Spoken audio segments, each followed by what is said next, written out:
I agree. I agree. I think that is a Harris round, but I don't think he's going to get given it. He looks a little bit perplexed by it all, does Mr. Gerber?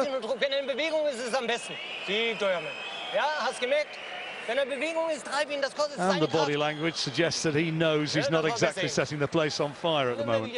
He's not. He's looking marked up. Look at his forehead. Is that marked up or is that acne? I don't know what that is.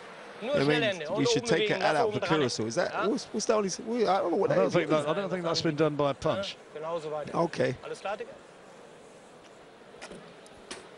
5 rounds completed. Well, if you're scoring it, if they're scoring it as you are, then the American is winning this fight. I would have him up. Look at that. But oh, let's just show one punch that he threw. He threw a jab. Wow, he's losing the fight. Into the 6th round. 3 rounds remaining of this heavyweight contest. You can tell by the reaction of the crowd, it's being fought in what can only be described as audience calm. You think we're in Germany? We're in Germany. It's always like this out here. You go like this. It'll not be like this when Marco Huck gets in the ring. I can assure you. I got you. Right, look, now he's going to get a point off for talking. Look, no speaking. Look at this. Look at that. He's being warned now. No speaking. Exactly. Throw some punches, son. What's the matter with you? Well, that's ridiculous, though, isn't it? Yeah, it is. You know, just get on with it. Who cares? I know it's technically it's right, but do we really worry about that? No, as long as there's no profanities, because it's live on television. Good shots. Good hand speed still, Harris. Hey, listen, to me, Harris is teaching this kid boxing right now, you know? But what he does need to do is land with more authority on certain of his punches to say, like, I've secured a round. Because you know when you're not doing anything, they won't score those shots. Well, the left eye of Gerber is starting to mark up a little bit now, and that's a visible indication that a few of those jabs are starting to find their targets and have been finding their targets and are now inflicting a bit of damage. Look at that, he's eating the jabs like Danny Williams eats kidney cakes. So, you know, look, all the time he's getting jabbed, he's not moving his head, he's not doing anything.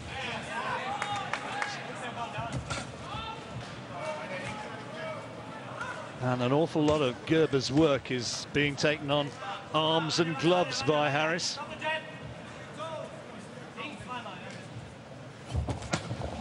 That's a solid left hand from Gerber. That gets the oohs and ahs of the crowd at last. That's one shot.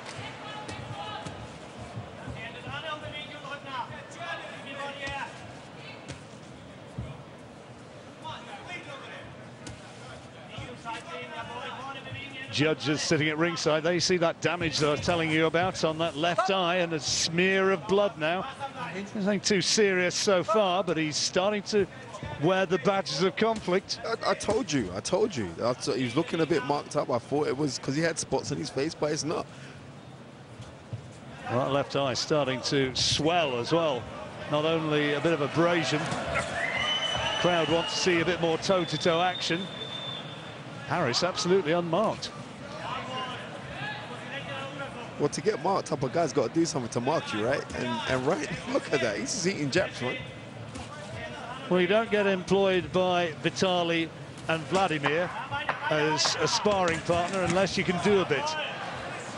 Ola Afolabi has shared the ring many a time with them, and he's a really good technician, and Harris another one. Yeah, a good round for the American, that. Excellent round.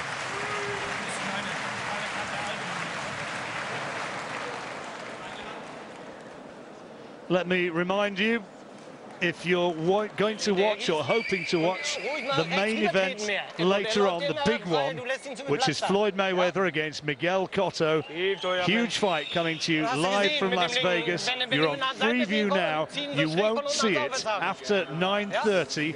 It goes then to encryption, and if you've not registered with boxnation.com and paid your money, a matter of 10 quid, you will not be able to watch that, nor will you see the main event of the night coming up from Germany, which is Marco Huck in action.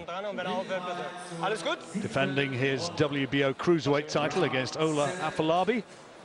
British-born Nigerian. There you see the work of Harris, some of the work from that round, which you scored again to the American, did you? Yeah, but listen, I'm on the same side as you, Mr. Rawlins, man. You saw it the way I saw it.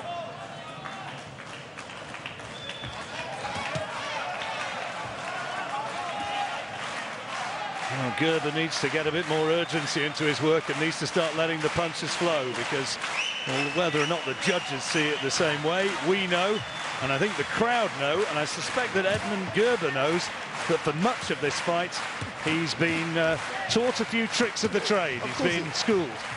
John, you've got to ask yourself this, you know, what would Tyson Fury do to this guy? What would David Price do to this guy? Spark him. Oh, thank you very much, you know. I'm not even going to call Derek Chisora right now because, like, Derek Chisora walked through this guy. I'm telling you.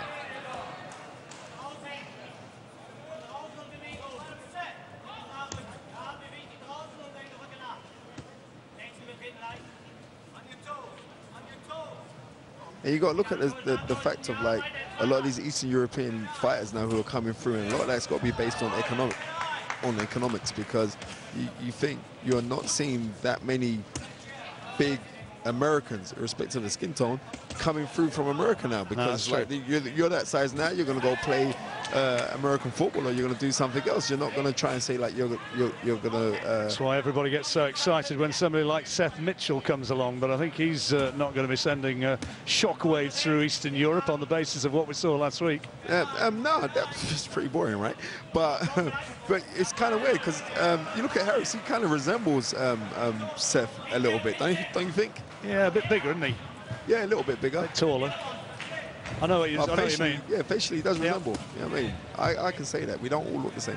And Gerber continues to eat jabs in the meantime. He was, we're saying he's from Germany. He was originally born in Kazakhstan, so that underlines what you're saying. You know, Kazakhstan, a poor place, and he's moved away in search of a few quid. Right. You got to look in the 30s and 40s in Great Britain, where you had so many Jewish fighters who was coming through. It's all down to do with economics, or out in America at a time of Prohibition, how many of the fighters there who came through, it's down to economics. And now, being of big size in America now, there's a lot of opportunity to do loads of different things now. The American fighter now, you know, don't want to be no boxer anymore. They want to be Puff Daddy. They want to be a Jay-Z or something. They don't want to be a boxer now. Good right hand. Certainly is. Look, he's dealing with this kid. He's starting to do a number on Gerber. He's doing a number on him. Last few seconds of the 7th round. Good jab. Well, I don't see any way on earth you can score that round to Edmund Gerber. That 7th round was a big round for Harris. It was an excellent round for him. He was pushing him back. And, you know, if it all lies on this last round, because we're on Germany, or maybe Gerber's 3 rounds up. But if we are looking at it's going to last on this last round, because they're going to tend to get, look, you can see the franticness in his corner now. He's going to go out and try and have it. And if he does go out and have it, I think he's going to get found out, because he's going to get caught with counters. Well, time will tell on our card. You've given him rounds 2 and 3, Spencer, and apart from that, difficult to create too much of an argument for Gerber. The first round was close, but the further this fight has gone, the more his limitations seem to have been exposed. We'll